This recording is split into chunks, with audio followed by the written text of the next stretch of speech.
Hello, welcome to another live Google Hangout on the Living Income Guaranteed. Today we are going to be discussing immigrating to a better life. And this is of course upon witnessing the massive influx of immigration, especially to northern countries, or for example from Africa to Europe, or from South America to North America on this side of the world.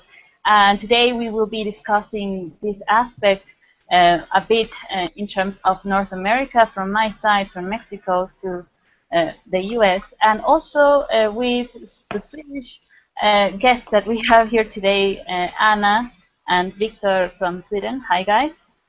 Hello. Hi, everyone.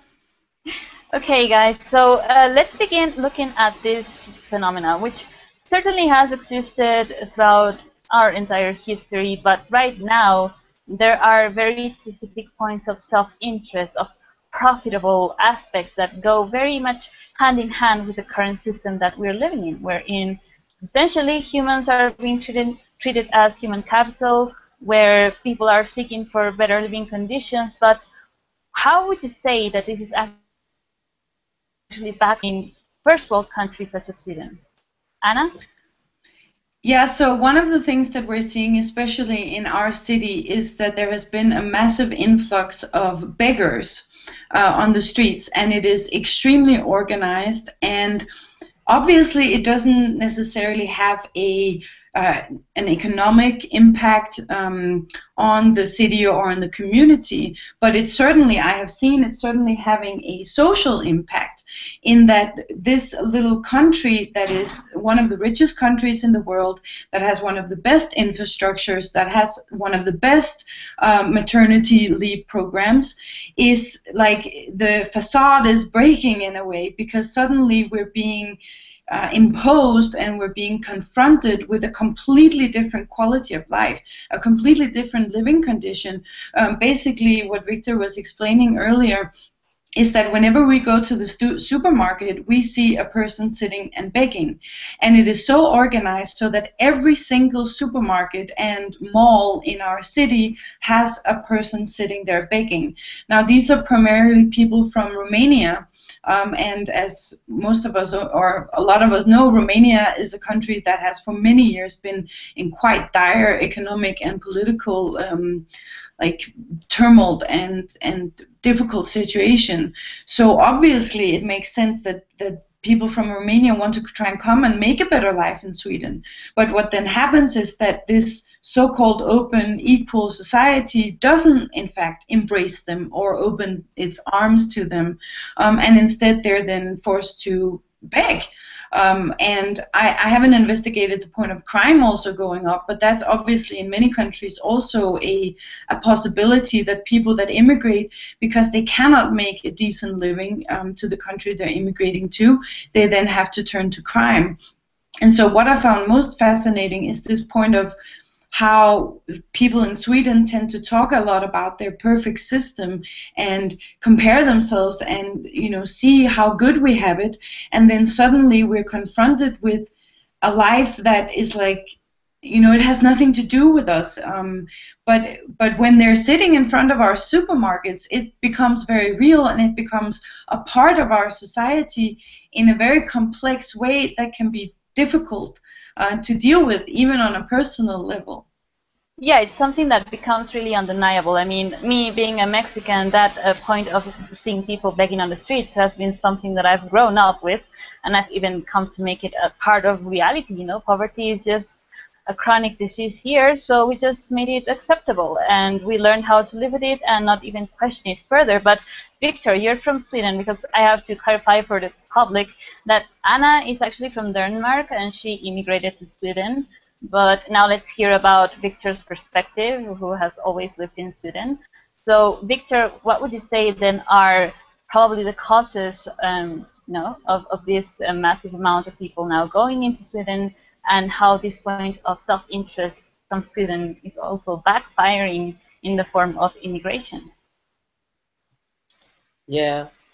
So the primary cause in this world for any form of suffering is almost always related to money, and in this case, it's related to profit and how we as human beings in this world have become completely obsessed with greed, and we will do anything to have more money, more things, more security. And so this is played itself out in this world primarily in the industry of the weapon industry, which is like a massive point in terms of bringing in cash. And so the Western industrialized nations, and Sweden is one of them, have thus focused upon developing their weapons industry. But as we know, in Europe and in America and in Russia, which are the primary weapon manufacturers, there are no wars. I mean, so there are no customers. So we need to export our weapons, and that we do to these developing countries that have no real stable structure. And so we place weapons in their hands, and they will go kill each other and create mayhem, and it will be impossible to live there. And that is one of the primary causes as to why immigration occurs. And now the other point that is a big factor as to why immigration happens has to do with the banking system, which is also about money again, and how we in the Western industrialized nations, primarily through the International Monetary Fund and through various agencies and in the United States, we have actually indebted most of the countries, and I think all of the developing countries are in huge amounts of debt, which makes it impossible to live in these countries. And they have, I mean, their entire infrastructure, their entire agricultural infrastructure, their resources, and the way that they have built up their countries is now primarily to make sure that they are able to pay off their debts. So, for example, in many developing countries, it's completely useless to be a farmer because they can't actually produce goods that can compete on the market, because the goods coming from the States are much more cheaper. And I mean, so this point that these countries cannot focus on making themselves self-sustaining, it has the consequence that people leave those countries and they go to the Western industrialized countries. And that is how we pay for our ignorance, because now we're stuck with this problem, and fascinatingly enough, we tend to blame the immigrants. And I mean, that's like a really shallow way of seeing it, because, you know, looking a little deeper at it and asking ourselves, what does it take for somebody to leave their country? I mean, if we would ask ourselves that question, we would realize that for me to leave my country, where I'm born, my house, where I have my friends and stuff, it takes a great motivation. It takes a lot of suffering. And so what we should ask ourselves is, I mean, where does that suffering come from? And that it's not their fault, it's actually something that we have created. Yeah, so there's like this structural violence, as it is explained, in terms of how the system operates based on this massive way of enslaving countries. Like, as you were saying, the developed or underdeveloped countries that simply are enslaved to the point of death. So they are kind of forced or coerced to sign certain treaties. For example, in Mexico, the case of NAFTA, and how through that, as you were mentioning, people, farmers, and the whole agricultural point in Mexico simply went down the drain. So these people were simply left with nothing to eat and no money. And, well, what do we do? Well, let's go up north and try to make a living and become essentially slave labor there, which is to any human being, and our dignity is obviously not what is best for all, not what we would want to face ourselves, and we haven't really placed ourselves in the shoes of having to decide to leave your family, leave your country to make a better life. But is it really a better life? So I also will just take into consideration what you mentioned of providing the weapons, and then, you know, it's kind of like aiding or giving the tools to make war. And so the people that were now, you know, having to be part of that war for X or Y reason are now having to flee out of their countries. There are thousands, if not millions, of now refugees, for example, from the Syrian conflict. And now people that were providing the weapons are getting all the immigrants back. So that's essentially like the backfiring aspect. Anna, what would you say in relation to this point as well? Yeah, so what we have been seeing in our city specifically, actually what is quite interesting and very tragic is that we can actually follow the conflicts in the world, the wars that are going on, in accordance to what kind of immigrants, meaning what nations they're coming from. 2, 3, 5 years ago, we were seeing a lot of people from Iraq. 2 years ago, we were seeing people from Afghanistan and so forth. And right now, we're seeing so it is very real, you know, that movement, that war that we see on TV, it is very real because we can see the actual physical movements of people fighting their way out of the country through other countries, having to pay lots of money, having to travel in very dangerous ways to get to this new life. And something that we've seen in our city specifically is a large case of unaccompanied children. This was specifically mostly male, like young teenagers around 12, 13 years old from Afghanistan. And what would happen is that they would suddenly appear on the city square or the main train station, just a boy standing there just with his clothes on his back and maybe a small backpack, looking completely desolated and hopeless. And then, you know, the Swedish social security system or the social welfare system then put their you know, their aid into how do you say, they then go set their wheels in motion in terms of helping these children. But there's actually been a very large number, and any mother, any of us can imagine what a journey that must be. First of all, as a mother or as a father, to send your child completely alone to another country on the other side of the world, because that, you know, that is better than the life that they will have here. You have no idea what they will do, how they will get by, but you know that it's better than what is here. That must be the most horrible experience in the world. And then, of course, for the child themselves, to have to travel all by yourself, all kinds of horrible ways to get to this country, and then you end up there and you don't know what to do. And what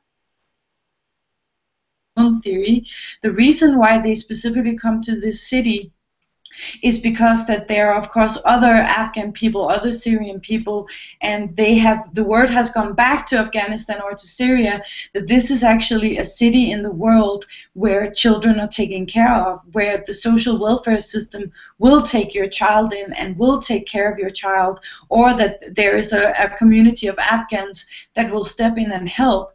But this obviously all has to happen underground because they are so-called illegal immigrants. They don't have any papers. They don't have any passports, or they have fake passports or identification papers. And so, you know, they actually had to, they had closed this, the municipality in our city has a service for such situations where people, they don't speak a word of Swedish or English. They maybe only speak Afghan or Syrian. And they actually had closed down this service where they take these people in, but they had to reopen it because there were simply so many people coming. And I can share a personal perspective as I work as a teacher, teaching my own foreign language, which is Danish. So I work with a lot of other people who also teach their native language. So I work with people from Somalia, people from Afghanistan, people from Syria. And one of the schools that I go to is a preschool. And there is, I met a couple of weeks ago a small boy who is 5 years old from Iran, and he doesn't speak a word of Swedish. And according to law, he's supposed to go into the Swedish school system. But imagine being 5 years old and being thrown into a completely new culture. You don't speak the language, and now you have to interact and engage with children and adults. And besides not knowing the language, you don't know the social codes or the cultural codes that are involved. So, I mean, for us who have never had to be in such a situation, we can only imagine what it must be like, and even that doesn't match the reality of what it is like to be in such a situation. And then also with, for example, my Syrian colleagues, I have talked to them about it and asked, what is it like for you to be here knowing what's going on? Some of them came, you know, way before the war in Syria, so it's very difficult for them, and they say, I can't sleep. I lay awake every night. I cry for my family. I cry for my father, my mother, my sister, and I feel so guilty because I cannot help them. So, you know, for all the good that immigration does, it is also a very traumatic and very tragic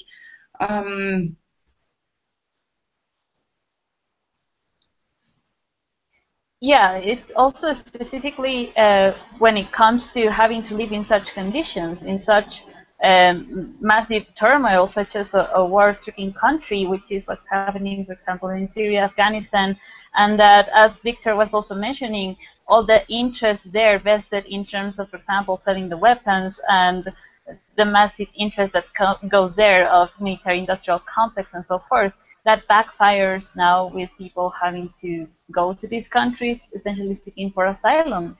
But what we haven't realized is not only, as you were mentioning, not only looking at the necessity for a better living condition, but the actual impact, the actual trauma that it implies having to leave your country, your family, your loved ones in such a condition. So let's start now walking toward the potential solutions, because this is something that I don't really understand. For example, you see in the news that yes, the UK wants to now ban people from coming into the country, and they want to essentially, for example, in Switzerland, that they had this proposal for the basic income, which isn't yet in place. But I've heard of many people that say, I want to go there because they will provide a basic income, so I will just go and live in Switzerland. They have a really high quality living standard. But what we don't realize is that obviously that will push then for further closure in immigration terms, meaning not having such an easy access to these countries. And essentially, if we start kind of creating these bubbles of super high quality life standards, is that many people will want to go there. And so these places will get overcrowded, as it happens virtually in any capital in this world, or you know, mostly northern countries, for example, going from Africa to Europe or South America to North America. And that is certainly unsustainable, not only because of the massive influx of people, but because the people getting to these places are mostly treated as slaves and earning very petty wages. What do you say, Viktor?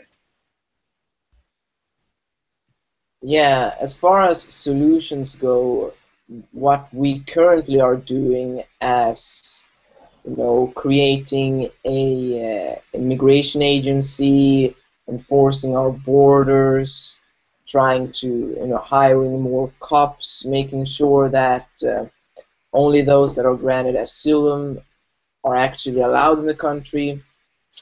I mean, that's not a common sense strategy, because it's not aiming at actually or targeting the actual problems. So in order to stop this problem, we have to make some radical changes in our political system, in our economical system, and primarily what must be done is to ban all manufacturing of weapons. And yeah, that must happen, because so long as there are weapons in this world, there will be wars, and that will cause these type of situations where people run away. And then secondly, we must change the banking system, and primarily here we must forgive the depths of the developing countries, and also to remove these like very unfair trade agreements that exist between the industrialized nations and the developing countries. So in essence, what we must do is to remove the things that exist in this world that inhibits natural growth, which is war, this unnatural points such as wars and debts. And I mean, just give back to the people themselves, and that would allow them to, you know, yet again begin farm their own food and build up their communities. And so that's what we must do, you know.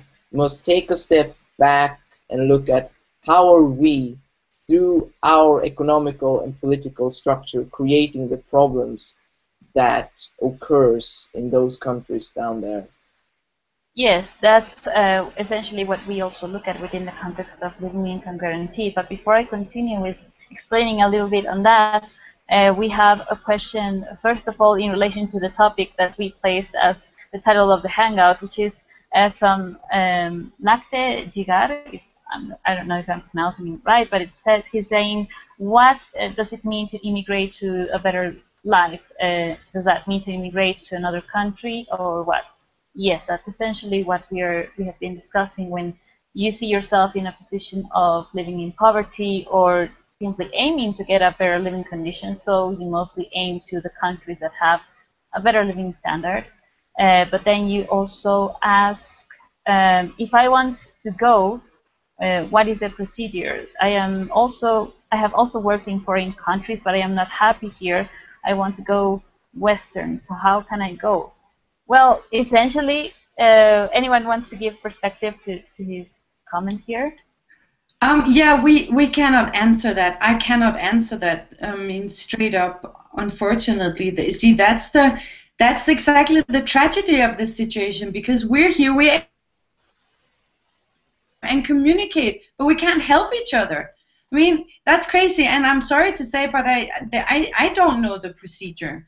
I know what happens on this side once you have immigrated, because that's what I work with in my daily life.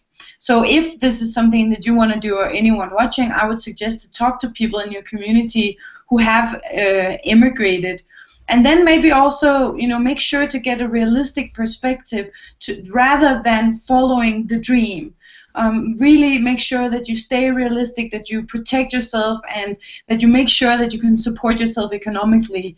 That's the most important thing. Viktor?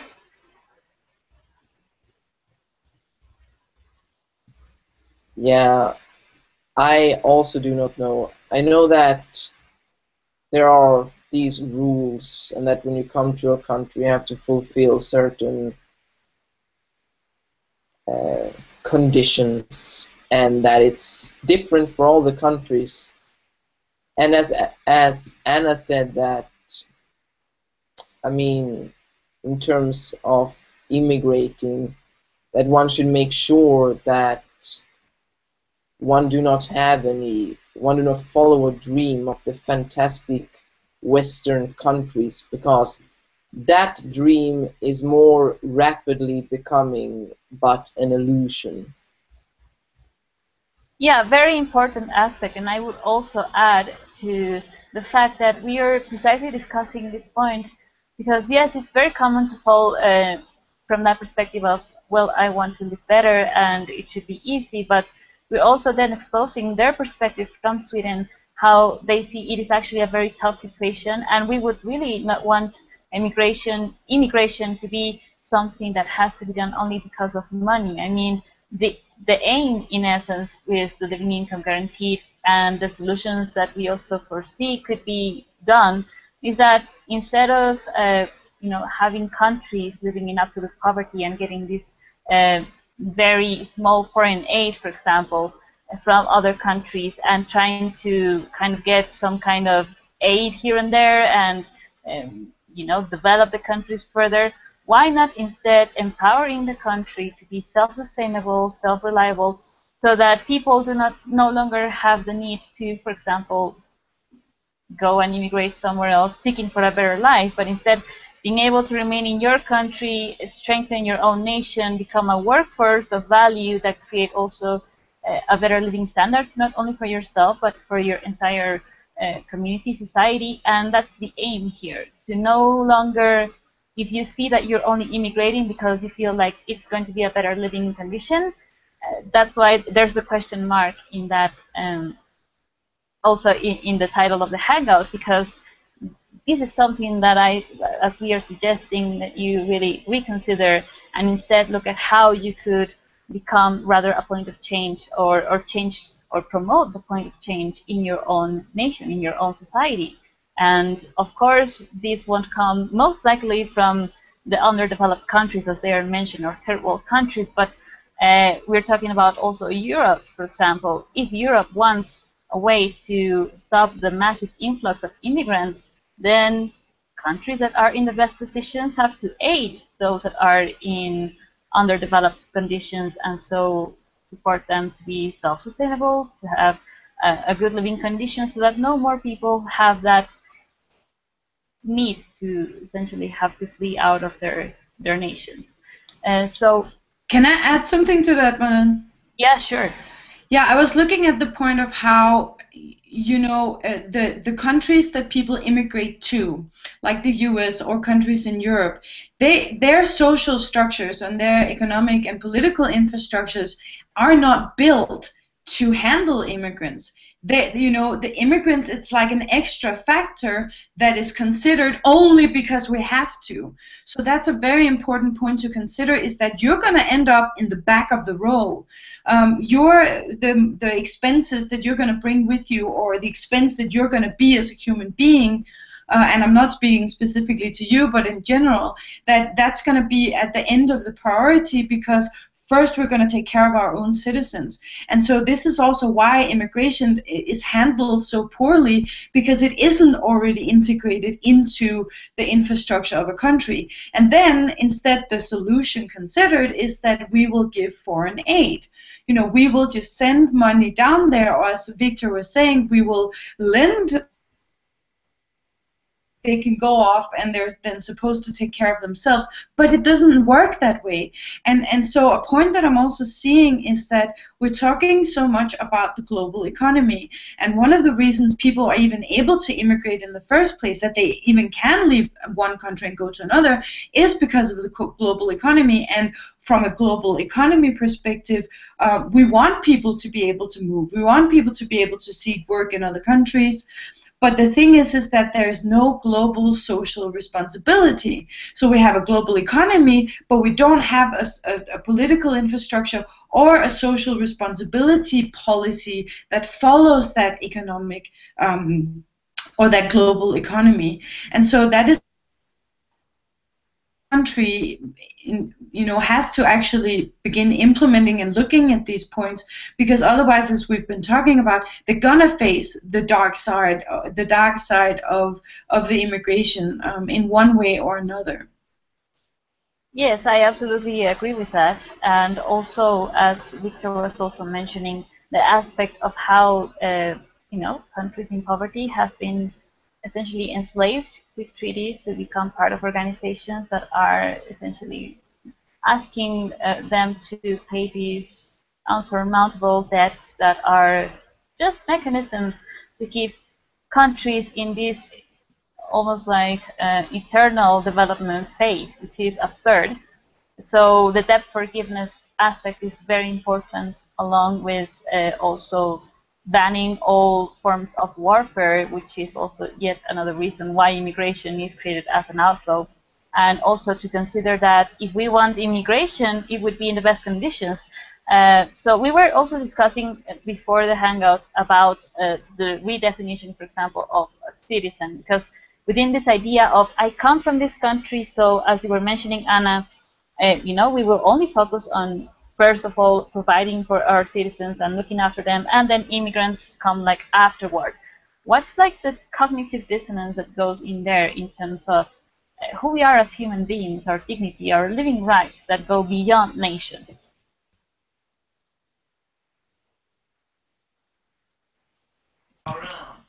Yeah, I'm looking at the point.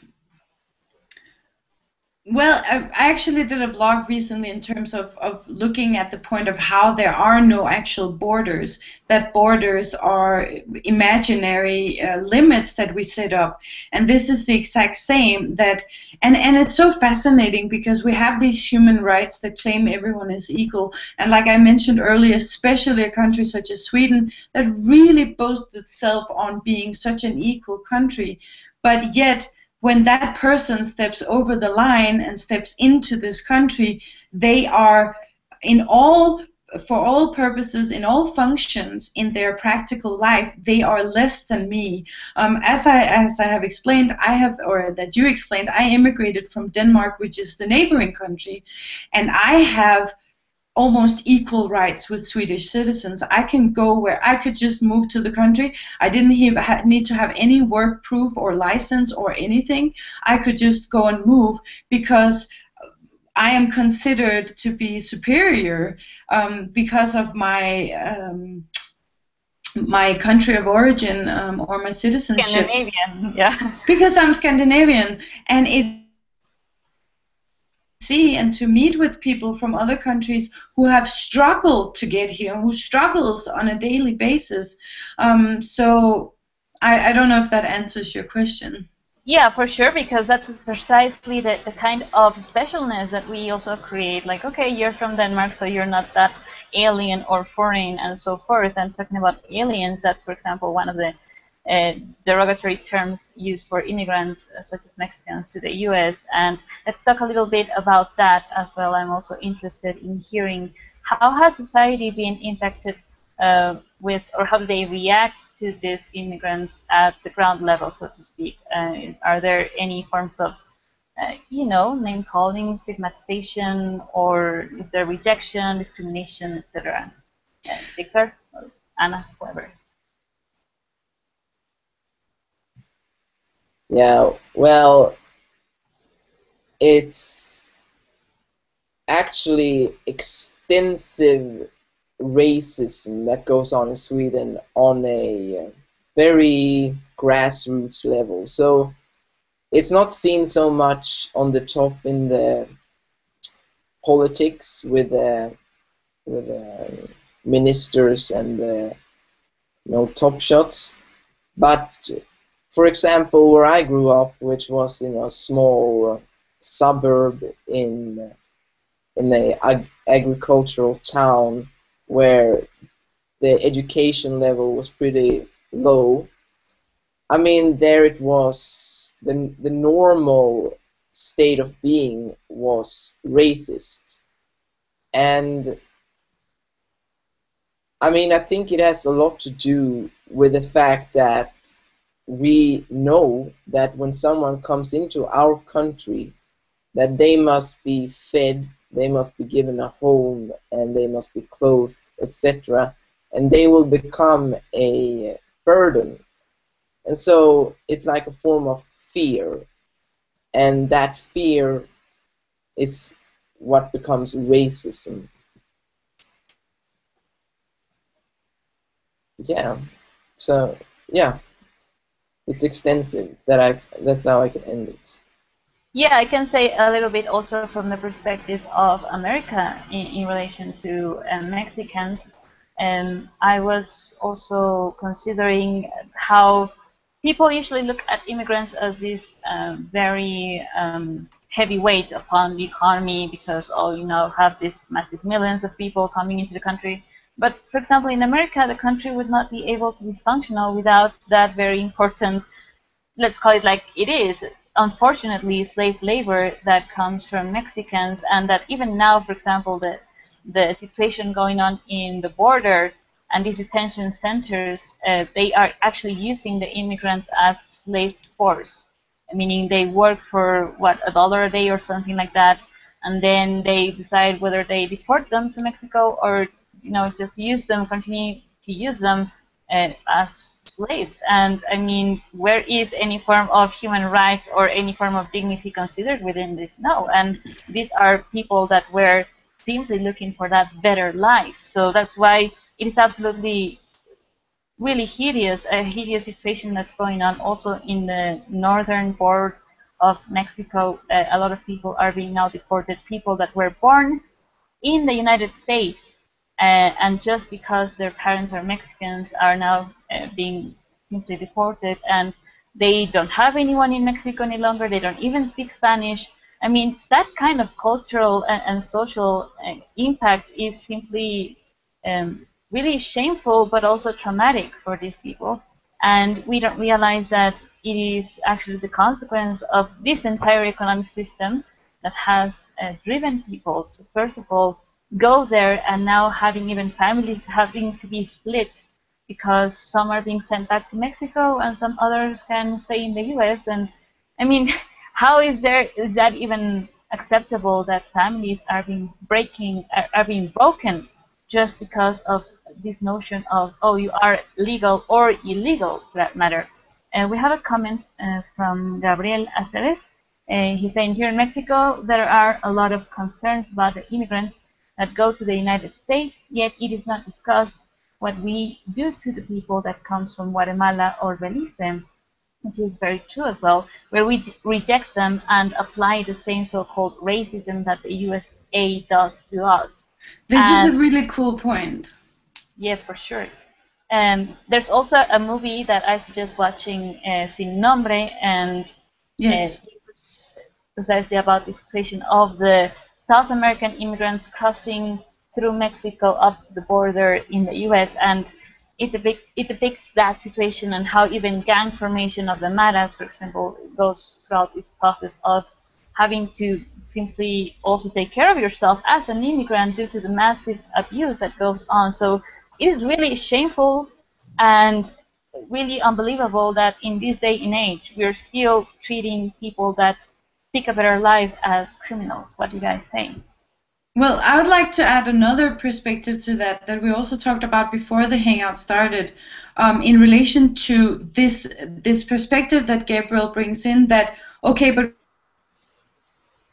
out the Mexicans are doing it to the Guatemalans, for example. And in Sweden, for example, about 200 years ago, there also was a massive exodus to specifically the United States, which is why so many people from America have Swedish-sounding names, or Scandinavian-sounding names, and you know, they did that because of a famine. And what this shows is that because we have this tendency of, like Viktor was saying, to blame the immigrants, and you know, they cannot take care of their own country, and you know, they're so lazy and they're so barbaric. Why do they want to come here to our civilized little?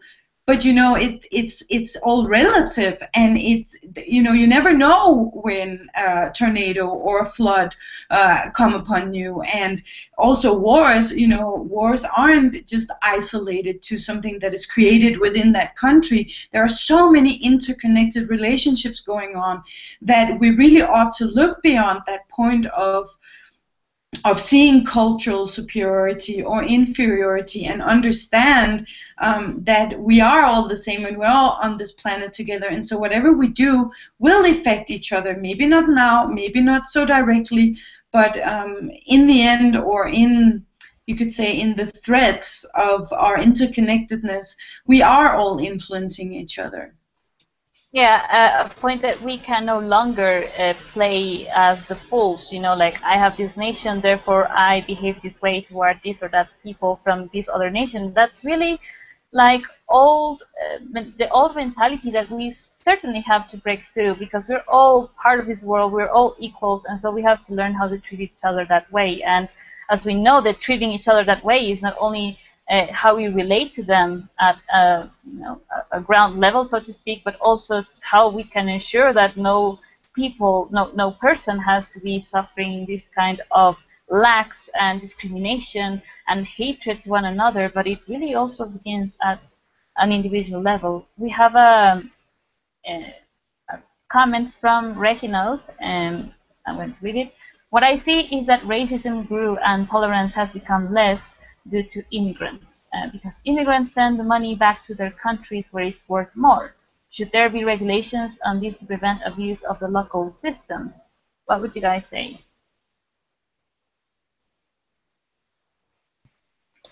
Well, I would say that maybe as a interim point that could be done, but really this aspect of immigration is just a a symptom of the real problems. And unless we deal with the real problems, there's really no point to do anything whatsoever, because it will just continue, and it will, the actual problem will take new phases.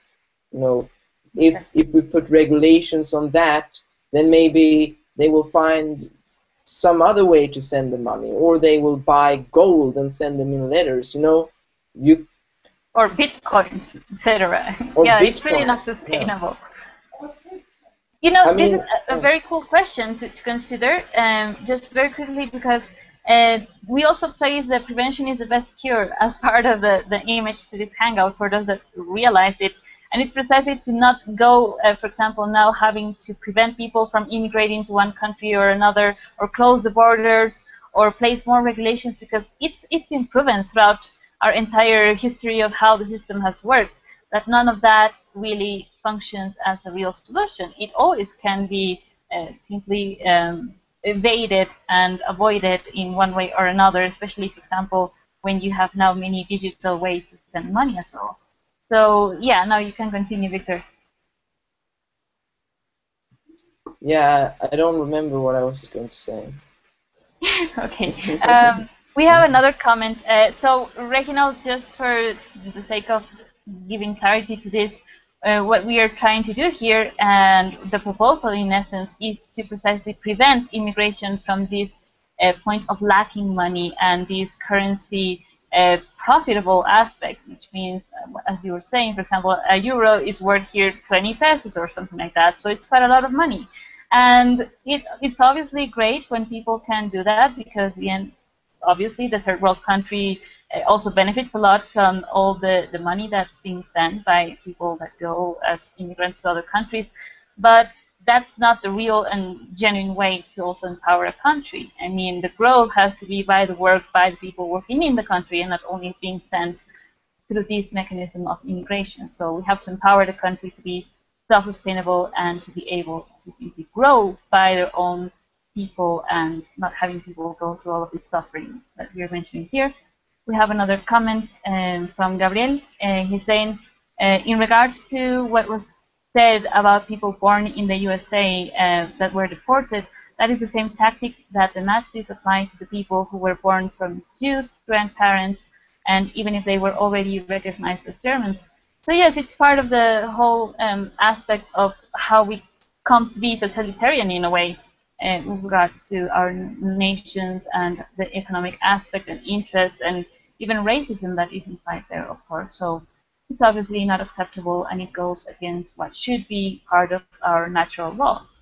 And so, guys, we're about to close this hangout, so I'd like to hear your last perspectives or any other point that you'd like to add to this, Anna?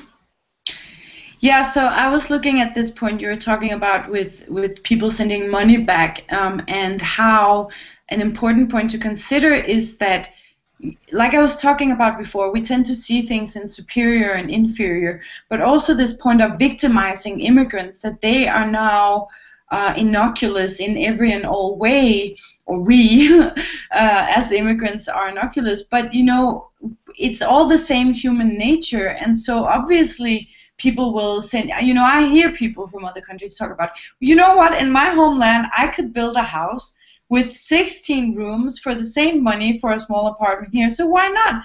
So obviously immigrants are no different from anyone else. They think the same way as everyone else, and that is why it's so important that the solutions that are in place are not just monetary, but that they're political and that they're infrastructural, so that money doesn't just disappear into thin air or go to some oligarch or to some chief in a village, you know. But to realize, you know, to lift the perspective from looking at these polarized victims and villains, but to have a look at that it's really about the structural changes, and with them in place we can then begin also actually changing the way that we relate with each other on a personal level. Absolutely agree with that, and that would also kind of change the mentality that we have, as we were saying, toward each other as human beings, which is where real change actually exists.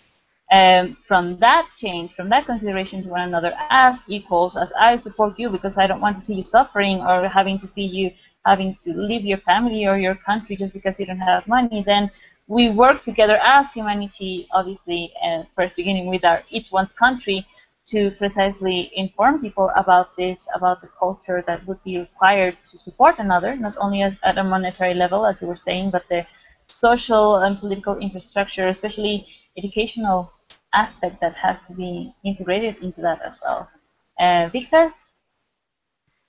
Yes, I would say that the most important thing that one should take with from this hangout is to, when you look at the world, to not just see the world before you and say, well, that's how it is because they're bad, but to instead, you know, look at the point of cause and effect, to realize that everything that occurs have a cause, and that it's only through addressing these causes, the origin point of a problem, that we can have any significant change. And so far in the human history, everything we've done have been to, you know, try to make more control, to try to protect ourselves from the effects, instead of realizing how simple it would be to simply target and look at the origin and then address that point. And we wouldn't have to care about this problem ever again. Exactly.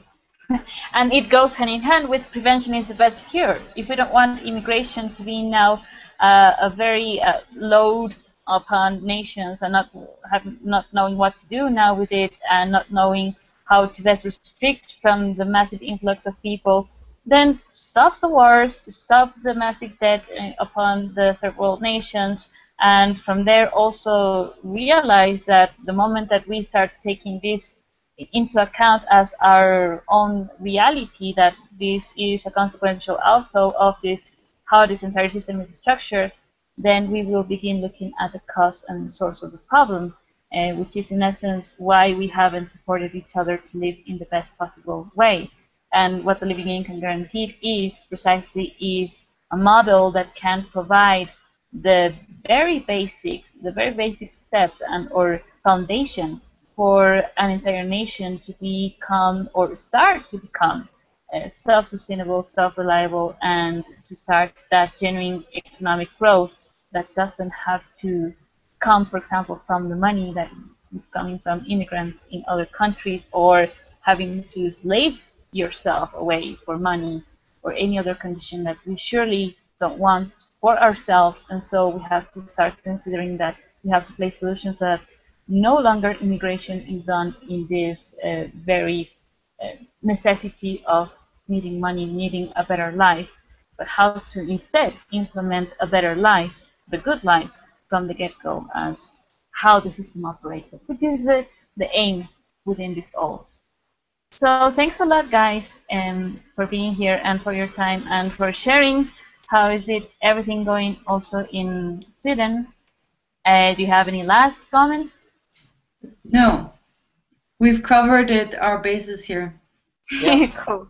Thanks a lot. And so, guys, thanks for watching as well. And we'll see you next week with another live Google Hangout on the Living Income Guarantee. Thanks for watching. Bye. Bye.